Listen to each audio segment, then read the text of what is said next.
ગુજરાતના ડીજીપી એટલે કે પોલીસવાળા આપણે બુટલેગરને બનાવી દઈએ તો જો બુટલેગર ગુજરાતના પોલીસવાળા હોય તો શું થાય? આપણે એની કલ્પના કરીએ. કલ્પના કરવાની સાથે હું એ પણ કહીશ કે હું શા માટે આવી કલ્પના કરી રહ્યો છું. અમદાવાદની એક ચર્ચાસ્પદ ઘટના છે જેનો અહેવાલ સોમાને બતાવ્યો છે કે કઈ પ્રકારે પોલીસ દરોડા કરી બુટલેગરને માલ કટિંગ કરે છે, પીઆઈને સસ્પેન્ડ કરે છે અને હજુ સુધી આ મામલે સૌ કોઈ બધું જાણે છે છતાં સૌ ચૂપ છે. 31 ડિસેમ્બરે રાજ્યના ડીજીપી નિવૃત્ત થઈ રહ્યા છે, કાર્યકાળ પૂરો થઈ રહ્યો છે અને નવા ડીજીપીની શોધમાં ગુજરાત સરકાર છે. એટલા માટે હું કલ્પના કરું છું કે જો કદાચ આઈડિયા જોતો હોય બુટલેગિંગનો તો સારા એવા ડીજીપી બુટલેગર જ કેમ ન બનાવીએ. આ બધી કલ્પનાની સાથે સાથે થોડી હકીકતની પણ હું તમને વાત કરીશ આ વિડીયોમાં.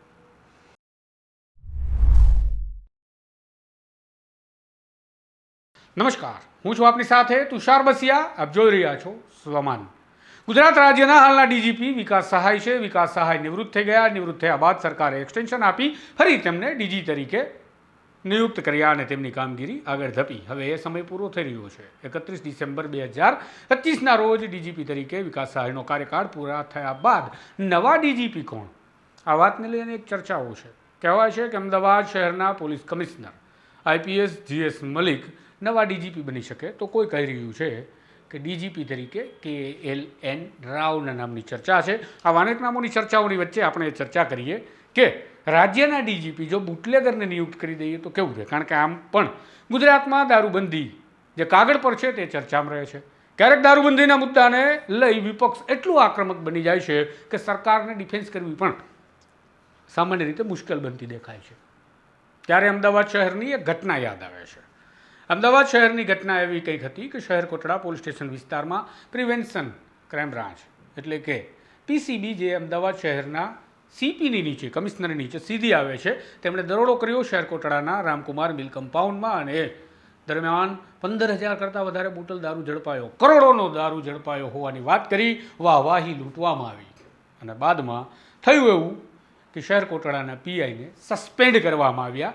કારણ કે જે વિસ્તારમાંથી દારૂ પકડાય એ વિસ્તારના PIને આમ પણ સસ્પેન્ડ કરી દેવા જોઈએ કારણ કે એમની નેગ્લિજન્સી છે.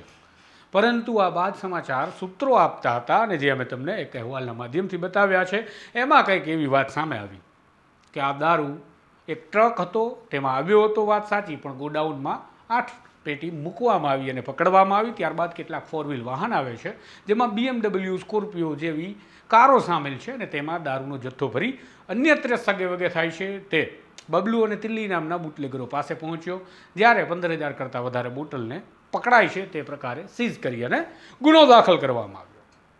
તો આ બધી બાબત જ્યારે બની રહી હતી ત્યારે PCBની ટીમ ત્યાં હાજર હતી એવું અમારા સૂત્રો પણ કહે છે અને આ બધું અધિકારીઓ પણ જાણે છે કારણ કે ફૂટેજ હસતા નથી રહેતા અને જે અધિકારીઓને ફૂટેજ જોવા જોઈએ એમણે આ ફૂટેજ જોયા છે. ભાજપના એક ધારાસભ્યએ પણ જોયા છે. એ ધારાસભ્યએ પણ સારો એવો પ્રયાસ કર્યો કે તેઓ પોલીસને જગાડે, મહેરબાની કરીને કંઈક કાર્યવાહી કરો કારણ કે પોલીસ જ દારૂના કટિંગ કરતી હતી અને થોડો દારૂ ઝડપીને બતાવે છે. તો આ શું થયું, શું રંધાયું એ બધાને સમજવામાં રસ છે અને કાર્યવાહી થાય તેમાં રસ છે, પરંતુ હજુ સુધી કાર્યવાહી થઈ નથી. હવે હું મારી કલ્પનાની વાત કરું. બની શકે કે આપણે જો ગુજરાતમાં બુટલેગિંગ ચાલુ રાખવું હોય, સારી રીતે દારૂ પકડાવવો હોય અથવા તો થોડો દારૂ પકડી મોટો દારૂ વહેંચી નાખવો હોય અને છતાં લોકોને લાગે કે પોલીસ કાર્યવાહી કરે છે, દારૂ પકડે છે, તો સારામાં સારા આઈડિયા કોણ આપી શકે? તો સૌથી અનુભવી બુટલેગર. ખરેખર રાજ્યએ બુટલેગરોની જે યાદી છે તે યાદી બહાર કાઢવી જોઈએ. બુટલેગર પર કેટલાક કેસ છે, કઈ પ્રકારની એમો તે જાણે છે, બધું જ બહાર કાઢી અને પછી એમાંથી સિલેક્શન કરે કે હવે આપણે રાજ્યના નવા ડીજીપી કયા બુટલેગરને બનાવીએ. તો કેવું થાય? તો એવું થાય કે ન આવે DVR, ન આવે વિડીયો ફૂટેજ, ન આવે CCTV કેમેરાના કોઈ પણ વિડીયો અને ન જોવા પડે એ અધિકારીઓને જેમને કાર્યવાહી કરવા માટે નિયુક્ત કર્યા છે આ રાજ્યની સરકારે.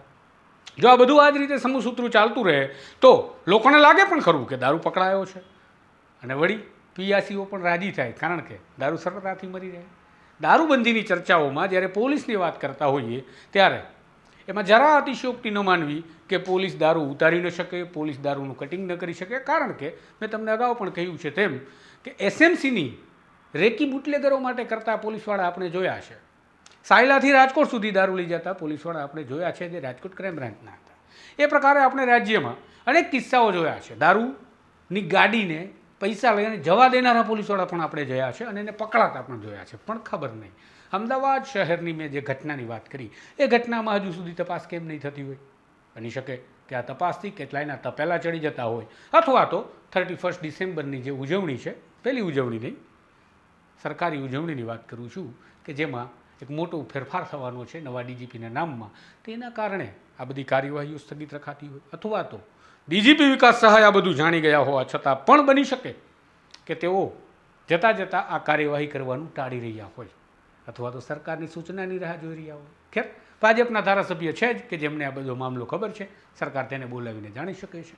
એટલી બધી તકલીફ લાગતી હોય કે ભાજપના ધારાસભ્યના મોઢેથી ક્યાં વાત સાંભળવી, તો પોલીસ અધિકારીઓને બોલાવી શકે છે, એમને પણ પૂછી શકે છે તમે વિડીયો ફૂટેજમાં શું જોયું, કોણ કોણ દારૂ ઉતારતું હતું, કઈ રીતે કટિંગ થતું હતું, કેટલા વાહનમાં કટિંગ થતું હતું, બબલુ અને દિલ્હી સુધી દારૂ કેવી રીતે પહોંચ્યો, અને કેવી રીતે 8 પેટી દારૂ સંતરાના ગોડાઉનમાં મૂકવામાં આવ્યો. આ બધી જ કાર્યવાહી કરવા માટે, આ જાણકારી માટે મેં તમને વધુ એક વિડીયો આપ્યો છે. વળી મારી કલ્પનાને બંધબેસતી પાઘડી બનાવી કોઈ કાર્યવાહીની રડારમાં ન લેતા, કારણ કે હું તો ઈચ્છું છું કે રાજ્યની પોલીસને દાગ ન લાગે, એટલા માટે જ તમને તમારી અંદર બેઠેલા આ ભ્રષ્ટાચારીઓ અને ગદ્દારો બતાવવાનો પ્રયાસ હું કરી રહ્યો છું. આ પ્રકારના અહેવાલો જો તમને પસંદ છે તો ચેનલને સબસ્ક્રાઈબ કરજો, વિડીયોને વધુ શેર કરજો, અને આ પ્રકારના અહેવાલો માટે તમે સોમાનને બિરદાવવા ઈચ્છો છો તો કમેન્ટ બોક્સમાં જરૂરથી કમેન્ટ કરજો. નમસ્કાર.